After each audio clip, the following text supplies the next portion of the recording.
Peneliti Pusat Studi Hukum dan Kebijakan Indonesia Muhammad Nur Ramadan melihat perubahan kedua Undang-Undang Desa telah menjadi bancakan peserta pemilu 2024 untuk kepentingan elektoral. Pembahasan revisi Undang-Undang Desa itu dijadikan alat untuk mendapatkan dukungan dari kepala desa ataupun perangkat desa saat pencoblosan. Dalam hitungan Ramadan, suara dari kepala desa dan perangkat desa mencapai jutaan. Hitungannya, jumlah desa di Indonesia sebanyak 83.794. Setiap desa terdiri atas satu kepala desa yang dibantu 3 hingga 7 orang perangkat desa. Di desa juga terdapat badan permusyawaratan desa dengan jumlah anggota 5-11 orang.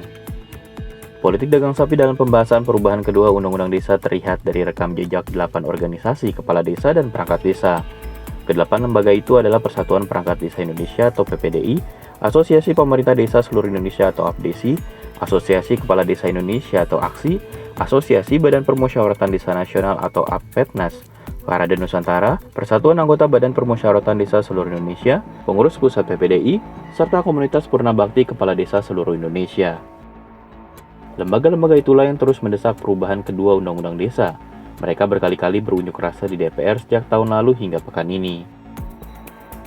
Di sela rentetan demonstrasi itu, kedelapan lembaga atas nama desa bersatu menggelar silaturahmi nasional di Kompleks Gelora Bung Karno, Jakarta pada 19 November 2023. Acara bertajuk Silaturahmi Nasional itu awalnya bertujuan mendeklarasikan dukungan kepada Prabowo Gibran. Silaturahmi ini dihadiri Gibran dan beberapa anggota tim pemenangan pasangan nomor urut 02 ini.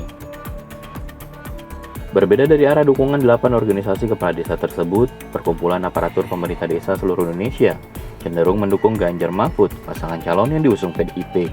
Dalam berbagai acara, pengurus organisasi itu terang-terangan mendorong Ganjar sebagai calon presiden. Mantan Gubernur Jawa Tengah tersebut adalah Ketua Dewan Pembina PAPDESI.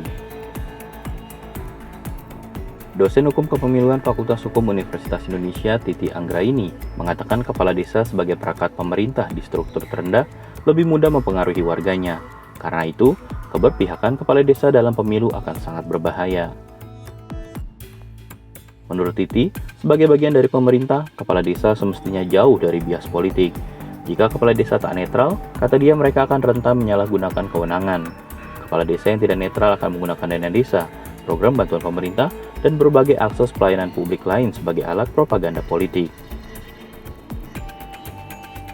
Direktur Eksekutif Indonesia Political Opinion, Deddy Kurniasyah, menguatkan pendapat Titi tersebut. Deddy mengatakan, dukungan kepala desa menjadi rebutan 3 calon presiden, sebab kepala desa dapat mempengaruhi sikap politik masyarakat penerima bantuan pemerintah. Kepala desa juga dapat memaksa masyarakat mengikuti pilihannya. Deddy berujar kubu yang memanfaatkan kepala desa itu layak dihindari dan tidak dipilih.